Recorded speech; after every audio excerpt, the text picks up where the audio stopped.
주간 동안에 지내셨습니까? 예배하는 여러분에게 하나님의 주시는 종양도 있기를 원합니다. 우리는 하나님을 믿는 사람입니다. 하나님을 믿는 사람은 하나님의 사명을 가지고 있는 사람입니다. 예수님께서 승천하시면서 우리에게 땅끝까지 복음을 증거하라라고 말씀해 주셨습니다. 여러분, 이 사명이 하나님을 아버지라고 고백하고 있는 모든 사람들에게 동일하게 적용됨을 우리는 알고 있습니다. 예수님께서 오늘 본 말씀을 통해서 따로 70명의 사람을 세워주셨습니다. 그리고 그들을 보내셨습니다. 예수님께서는 그들을 보내시면서 이렇게 말씀하셨습니다. 하나님 나라가 가까이 왔느니라. 여러분, 오늘 본 말씀을 통해서 예수님께서는 70명의 사람을 선택해서 보내주십니다. 우리가 알다시피 예수님의 제자는 12명으로 알고 있습니다. 이 12명은 무엇을 상징하냐면 이스라엘의 12지파를 상징합니다. 그러면 이 70명은 과연 누구를 상징하느냐? 이 70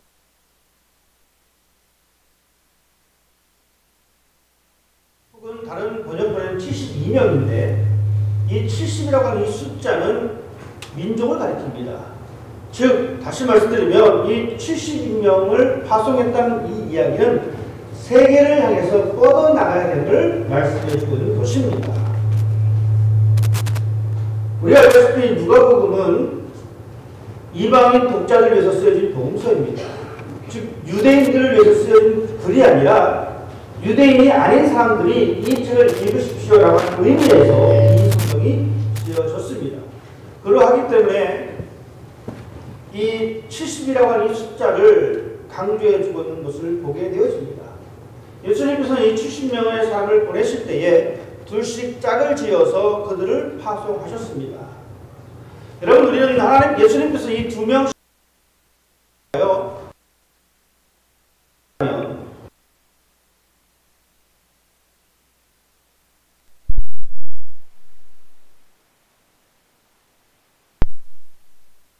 필요한데 증인은 한 사람이 그 일을 할 수가 없습니다. 증인은 두 사람이 그 일을 하게 되어집니다. 즉 최소 2명이 돼야지만이 증인으로서의 그 역할을 감당할 수 있다는 사실입니다. 그래서 예수님께서는 저희들을 파송하실 때에 둘씩 짝을 지어서 파송하시게 되어집니다. 오늘 우리는 이 본문 말씀을 통해서 예수님께서 70명의 사람을 보내신 이 사건을 통해서 과연 우리는 이 70명의 범죄에 들어갈 수 있을까? 그러니까 나는 이 70명의 이 범죄에 들어갈 수 있을까? 70명의 사람이 다른 사람들보다 더 능력이 있는 것이 아닙니다. 70명의 사람들이 다른 사람들보다 더 높은 교육적인 수준이 있는 것도 아닙니다. 그러면 이 70명의 자격은 무엇일까? 70명의 자격은 바로 이렇습니다. 예수님의 능력에 대해서 알고 있는 사람입니다. 예수님을 믿고자 하는 마음이 있는 사람은 이 70명의 제자에 포함된다는 사실입니다. 그리고 이 70명으로 가능한 것은 내가 하나님께서 원하시는 것이 무엇인지 그것을 깨닫는 사람입니다. 하나님을 깨닫는 우리들은 이 70인의 삶의 모습에 우리가 접근할 수가 있습니다. 또한 이 70명의 사람들은 하나님께서 선택하셨을 때에 내 능력이 아니라 하나님의 능력으로 내 삶을 살아갈 수 있다라고 고백할 수 있는 사람이 바로 이 70명의 사람입니다. 여러분, 12명의 제자가 있지만 12명의 제자만 복음 전파에 사명이 있는 것이 아니라 더불어 이 70명의 사람도 복음 전파에 사명이 있음을 우리는 기억해야 합니다. 그러하기에 우리 모두는, 이 자리에 앉아있는 우리 모두는 이미 70명의 범주 안에 들어와 있는 사람들입니다. 그런데 보십시다. 예수님께서 이 70명의 사람을 파송하셨습니다. 파송하시는데 이렇게 말씀하십니다. 내가 너희를 보냄이 어린 양을 이리 가운데 보내는 것과 같다라고 말씀해 주고 있습니다. 즉 70명의 사람들이 나아가는 환경은 그리 만만한 환경이 아닙니다. 호락호락한 세상이 아닙니다. 여러분, 우리가 알다시피 우리가 사는 세상이 그렇게 만만하지 않습니다. 내 생각대로 쉽게 되는 것이 그렇게 많지 않습니다. 세상이 무섭습니다. 쉽게 볼 수 없는 것이 우리가 살아가는 환경입니다. 즉 내 앞에 수많은 어려움들이 도사리고 있는 이 환경을 바라보게 되어집니다. 이런 환경 속에 예수님께서는 70명의 사람을 파송하셨습니다. 중요한 것은 환경이 중요한 것이 아닙니다. 나는 하나님 저에게는 좋은 환경을 보내주십시오, 이렇게 말할 수 없는 것이라는 겁니다. 여러분, 환경이 중요한 것이 아니라 중요한 것은 어떠한 환경이 되었던지 간에 그 환경 속으로 주님이 보내셨다라는 사실입니다. 여러분, 우리는 이 한 가지 사실을 잊지 말아야 합니다. 내 환경의 좋고 나쁨을 탓하고 논하는 것이 아니라 이 환경 속으로 우리 주님이 나를 보내셨다라는 사실입니다. 주님께서는 그 70명의 사람들을 보내셨습니다. 그런데 참 재밌는 것은 이 70명의 사람들이 간 그곳 마을마다 사람들의 반응입니다. 어떤 사람들은 예수님의 이름을 영접합니다. 예수님의 복음을 받아들입니다. 어떤 사람들은 그것을 거부하게 되어집니다. 여러분, 복음을 받아들이는 것에는 딱 두 가지입니다. 이 복음을 받아들이느냐, 아니면 이 복음을 거부하느냐. 중요한 것은 이 복음을 받아들이든 이 복음을 거부하든 하나님의 선포는 동일하다는 사실입니다. 하나님의 나라가 가까이 왔느니라. 영접하는 사람은 이제 예수 이름으로 한 공동체가 되는 것입니다. 그래서 그들과 함께 먹고 마십니다. 즉 새로운 공동체가 시작된 것입니다. 이것이 바로 예수님의 이름을 영접한 사람들의 모습입니다. 예수님의 이름을 가지고 있는 사람들은 새로운 공동체 속에서 새로운 질서를 가지고 살아가는 사람입니다. 저와 여러분은 세상의 질서가 아니라 새로운 질서를 가지고 살아갑니다. 저와 여러분은 세상의 가치관이 아니라 하나님 나라의 가치관을 가지고 살아가는 사람입니다. 바로 그곳에서 어떤 일이 벌어지게 되냐면 치유가 일어나게 되어집니다.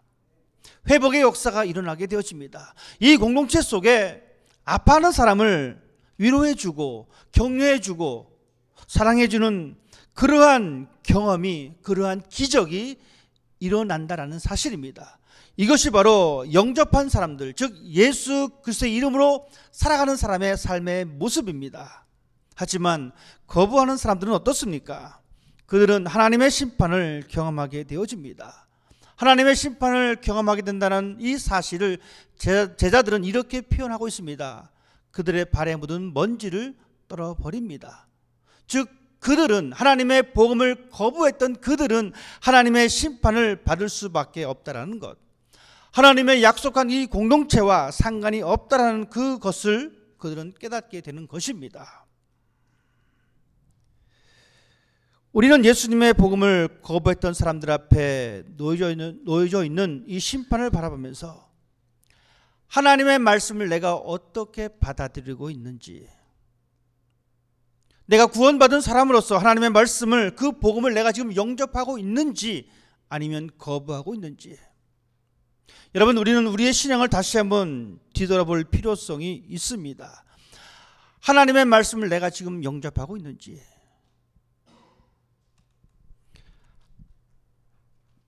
하나님께서 주시는, 즉 선포되어진 이 말씀을 우리는 심각하게 받아들이는 사람이 되어야 합니다.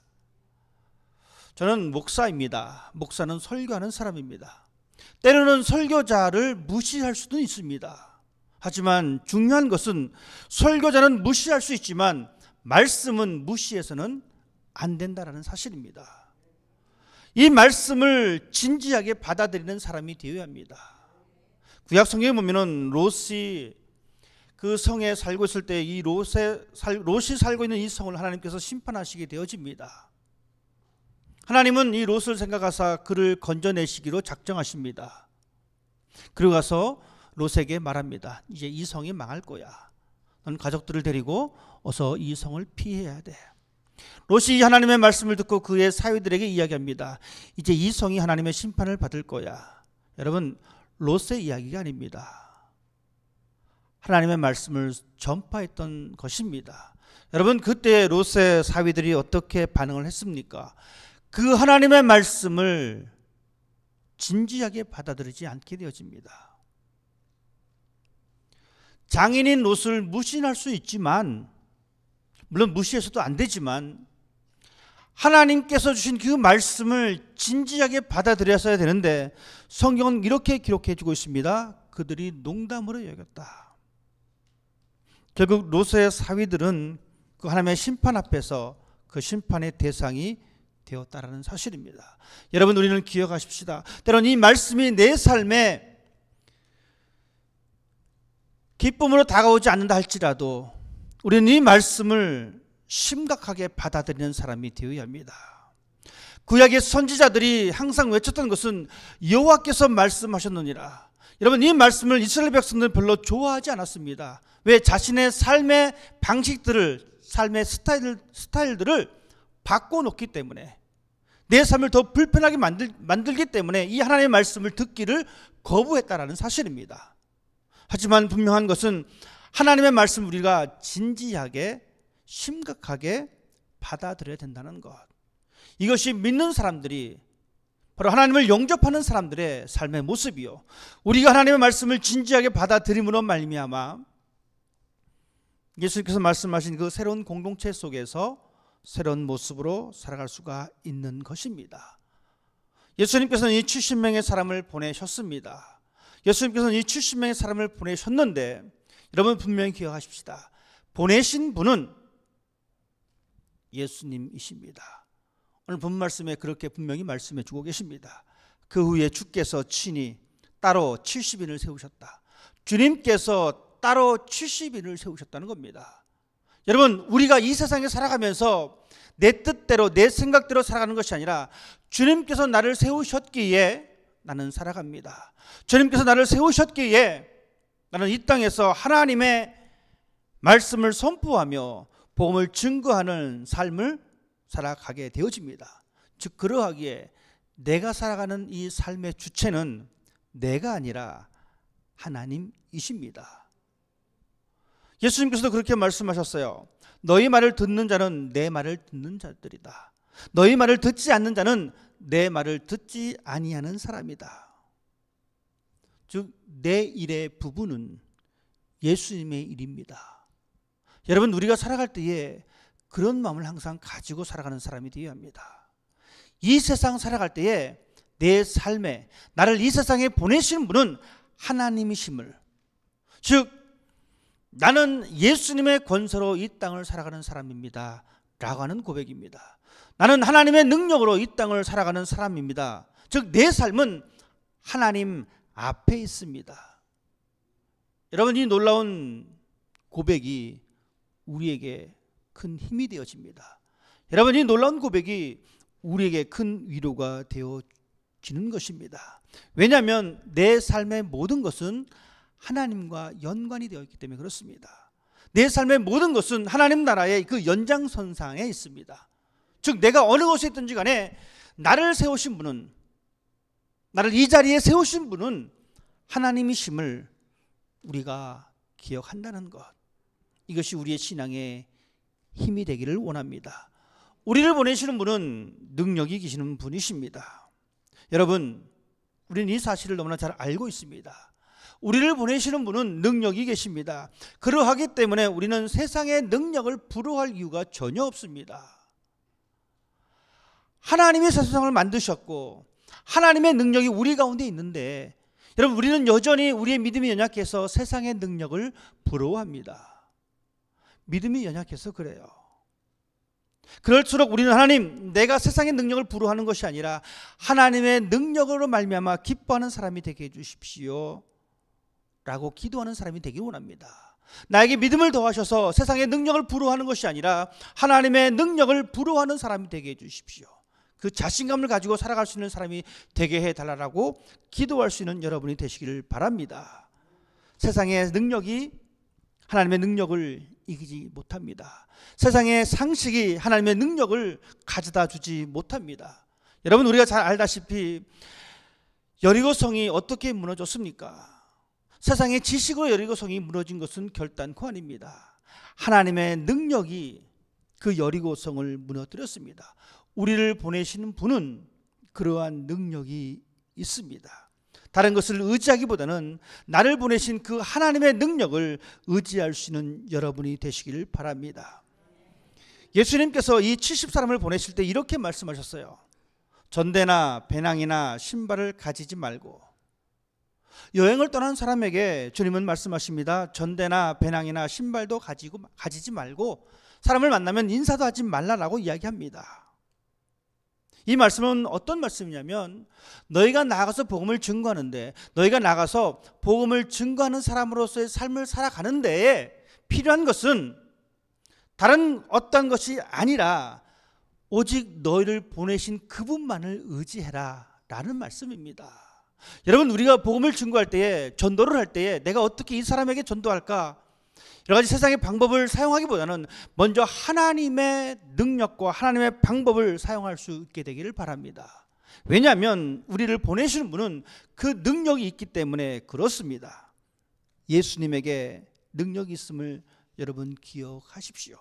그 능력으로 우리의 삶을 살아갈 수 있게 되기를 바랍니다.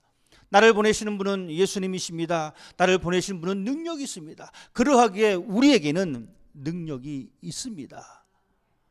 성경은 우리에게 그걸 이렇게 말씀해 주고 있습니다. 오늘 우리가 본 말씀 읽지 않았지만 19절 말씀은 이렇게 기록되어 있습니다. 내가 너희에게 뱀과 전갈을 밟으며 원수의 모든 능력을 제어할 권능을 주었으니 너희를 해칠 자가 결코 없으리라. 예수님께서 제자들에게 능력을 주셨는데 뱀과 전갈을 밟을 수 있는 능력을 주셨습니다. 원수의 모든 능력을 제어할 권세를 주셨습니다. 예수님의 제자를 해칠 수 있는 능력자가 없다는 겁니다. 여러분, 이것이 예수님께서 제자들을 보내시면서 주셨던 능력입니다. 자, 우리가 예수님의 제자입니다. 여러분은 어떻습니까? 이런 슈퍼맨적인 능력을 가지고 계십니까? 실제로 우리의 삶은 그런 것 같습니다. 때로는 원수에게 제압을 당합니다. 예수님은 우리로 하여금 뱀과 전갈을 밟을 수 있는 능력을 주셨는데 현실은 우리가 살아가면서 뱀과 전갈에게 물립니다. 원수에게 억압을 당합니다. 오히려 원수가 날마다 내 마음을 해칩니다. 예수님이 거짓말 치셨을까요? 아니면 도대체 왜 이런 일이 우리 가운데 일어날까요? 여러분, 우리가 하나님의 능력을 축소하는 데 우리의 문제점이 있습니다. 예수님의 능력을 온전히 신뢰하지 못하는 것에 우리의 문제점이 있습니다. 우리는 기억하십시다. 하나님을 믿는다면 하나님의 능력이 우리 안에 있음을 여러분 믿으십시오. 우리는 하나님께서 세우신 사람입니다. 우리는 하나님께서 우리를 보내신 분이십니다. 그러하기에 우리들은 그 능력이 반드시 있습니다. 뱀과 전갈을 누를 수 있는 능력이 우리 가운데 있습니다. 사탄의 유혹을 물리칠 수 있는 능력이 우리 가운데 있습니다. 이 공동체를 허물고 있는 그 악한 세력을 물리칠 수 있는 능력이 우리 모두에게 있음을 여러분 기억하시길 바랍니다. 주님은 말씀하십니다. 그곳에 들어가서 평안을 선포하라. 그곳에 들어서 축복을 선포하라. 왜냐하면 하나님께서는 그 능력을 우리에게 이미 주셨기 때문에 그렇습니다. 그 능력이 선포되어집니다. 하나님의 축복이 이 공동체 가운데 선포되어짐을 여러분 기억하십시다. 우리 모두가 하나님의 축복을 받을 그릇이 되어지면 그 축복은 우리 공동체의 것이 되어집니다. 하나님의 능력이 우리 가운데에 있습니다. 하나님께서는 여러분들을 저를 세워주셨습니다. 그러기에 우리들은 그 사람들을 향하여, 세상 사람들을 향하여 평안을 빌 수가 있습니다. 세상 사람들을 향하여 축복을 선포할 수가 있습니다. 세상 사람들을 향하여 복음을 전파할 수가 있습니다. 우리가 그 삶을 살아낼 때에 성경은 우리에게 이렇게 말씀해 주고 계십니다. 귀신들이 너희에게 항복했다. 하나님의 능력으로 선포하는 삶을 살아갈 때에 우리 안에 있는 능력으로 말미암아 악한 것이 물러나는 것을 주님은 보셨다라고 말씀해 주고 있습니다. 여러분, 우리는 이 말씀을 언제나 기억하는 사람이 되어야 합니다. 우리에게는 능력이 있습니다. 우리에게는 능력이 있습니다. 나를 보내신 분이 능력이 계시기 때문에 우리에게는 사랑할 수 있는 능력이 있습니다. 우리에게는 희생할 수 있는 능력이 있습니다. 우리에게는 섬길 수 있는 능력이 있습니다. 이 능력으로 말미암아 사랑하지 못하게 만드는 그 세력을 항복시킬 수 있는 여러분이 되시길 바랍니다. 우리에게 주신 그 능력으로 말미암아 섬길 수 없게 만드는 그 세력들을 이길 수 있는, 그 마음들을 이길 수 있는 그러한 능력을 발휘할 수 있게 되기를 바랍니다. 우리를 약하게 만들고 우리를 괴롭히는 사탄이 하늘로서부터 떨어지는 것이 우리가 꿈꿔오는 이 세상의 참된 모습입니다. 우리는 그 삶을 살아내기 위해서 하나님께로부터, 예수님께로부터 보내심을 받은 사람입니다. 여러분 기억하십시다. 보내심을 받은 우리는 능력이 있음을, 우리의 이 능력 있는 삶을 통해서 우리는 하나님을 즐거워할 수가 있습니다. 우리에게 능력을 주신 그 하나님으로 말미암아 이 땅에 하나님 나라가 도래됨을, 이 땅에 하나님의 나라가 선포됨을 우리는 선포할 수가 있게 되어집니다. 우리는 하나님을 믿으면서 구경꾼이 아닙니다. 우리는 하나님을 믿은 그 순간부터 사명자로 태어난 사람입니다.